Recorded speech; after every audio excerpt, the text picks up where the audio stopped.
Eu li com atenção o artigo do ex-ministro José Dirceu, com esse título, As Ruas e as Urnas. Logo na abertura do artigo, ele diz, abre aspas, os golpistas e seus avalistas, ao derrubarem um governo legal e legítimo no intuito de revogar direitos e conquistas históricas do povo brasileiro, puxaram a faca e cometeram um crime de alta traição à democracia. Romperam o fio da história e colocaram em risco nossa soberania. Querem nos reduzir, de novo, à linha auxiliar do império. A coalizão, prossegue José Dirceu, golpista, deu origem a um governo abarrotado de históricos corruptos. Nada disso, porém, importa aos falsos santarrões que incensam a Operação Lava Jato, desde que os usurpadores fossem úteis para a aplicação de reformas que destruíssem o legado petista, a herança trabalhista e os êxitos do último processo constituinte. Eu pergunto ao articulista José Dirceu, que herança, que legado? Inflação elevada? Juro nas alturas? 13 milhões de desempregados, agora 14 milhões de desempregados? Déficit público aumentado? Déficit na Previdência? Falta de credibilidade? Falta de investimento? Aparelhamento do Estado? Mensalão? Petrolão? Foi essa a herança? Foi essa a herança ou não? Nós tínhamos uma taxa de juros no final do governo Dilma Rousseff de 14%. Hoje, decisão do Banco Central ontem, 10,25%. A inflação, pelos dados que temos, saltou de 5,9% para 9,2%. O desemprego subiu de 5,3% para 8,2%. O PIB partiu de um crescimento de 7,5% ao ano para uma retração, decréscimo, de 3,9% ao ano. A dívida interna aumentou em mais de 70%. E algumas das maiores empresas do país tiveram perda expressiva de valor de mercado, como a Vale, com uma queda de 63,4% no valor da ação, e a Petrobras, um recuo ainda maior, 55,8% na cotação do papel. Este é o legado. Esta é a herança deixada pelos 13 anos. Eu não sei se o ex-ministro José Dirceu chegou a ler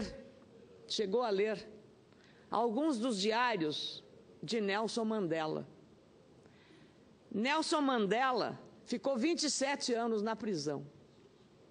Arrumava sua cama, era pontual, disciplinado, e mesmo depois de liderar o fim do apartheid na África do Sul, liderar a reunificação e a pacificação do seu país, nunca teve um gesto de intolerância, de ódio, ou de raiva ou de rancor com os seus grandes históricos adversários.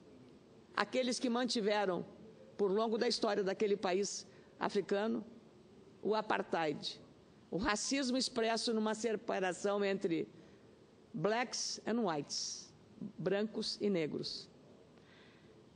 Talvez fosse necessário que o ex-ministro lesse mais Nelson Mandela e menos aqueles que alimentam, anabolizam e enaltecem o ódio e uma pregação que divide o país entre o nós e eles. Então, nós temos que ver o mundo com a lupa e o olhar e a lente da verdade, não do que nós desejamos, ou radicalizar para a oposição. É claro que eleição direta é o melhor dos mundos. É o melhor para a democracia, é o grande remédio. Mas a eleição direta tem que ser feita conforme determina o rito constitucional brasileiro. Rasgar a Constituição, como está sugerindo o partido do senhor ex-ministro José Dirceu, não é o caminho adequado para a pacificação. Volto ao texto do senhor José Dirceu. No final, ele diz: o horizonte das forças populares de esquerda deve ir além das próximas eleições presidenciais, agora ou no próximo ano. Já está admitindo a eleição do próximo ano indireta, revelando-se aí, pelo menos, sensato e inteligente. Podemos até vencer, escreveu ele, mas sem ilusões. Sob quaisquer circunstâncias, nosso norte, diz José Dirceu, é o avanço no rumo de uma revolução política e social democrática. Será esta a proposta ao modelo venezuelano, boliviano, equatoriano ou norte-coreano? Porque nesse figurino desenhado por José Dirceu, só estes países representam a democracia que ele idealiza para o Brasil. Mas os brasileiros já disseram, senhor José Dirceu, nas eleições municipais de 2016, bem recente, portanto, foi no ano passado. São Paulo, o maior colégio eleitoral do Brasil, não reelegeu um prefeito do PT. Rio de Janeiro não tem prefeito da capital do PT. Porto Alegre, o prefeito não é do PT. Florianópolis, o prefeito não é do PT. Curitiba, o prefeito não é do PT. Belo Horizonte, o prefeito não é do PT. Cuiabá, Recife, Belo Horizonte não foram eleitos. A eleição foi no ano passado. E nos municípios as pessoas convivem com as dificuldades, com a realidade. Portanto, a soberania, a vontade democrática do povo brasileiro será dele o único autor, será dele o único voto secreto, a vontade que ele terá em 2018, para quem for. Mas ninguém pode tentar tutelar com qualquer tipo de ideologia o eleitorado brasileiro. O mesmo eleitorado que em 2013 foi às ruas, milhares e milhares, de bandeira verde e amarela, porque essa é a única bandeira que os brasileiros aceitam, para dizer que basta de corrupção. Basta de corrupção.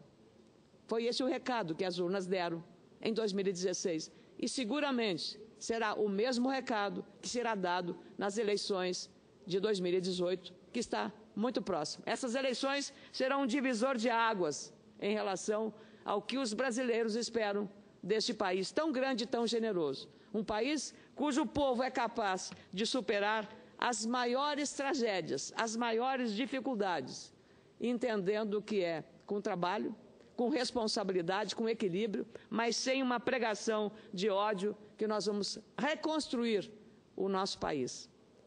Aqui não tem bandido preferido e aqui não tem corrupção preferida. Todo tipo de corrupção deve ser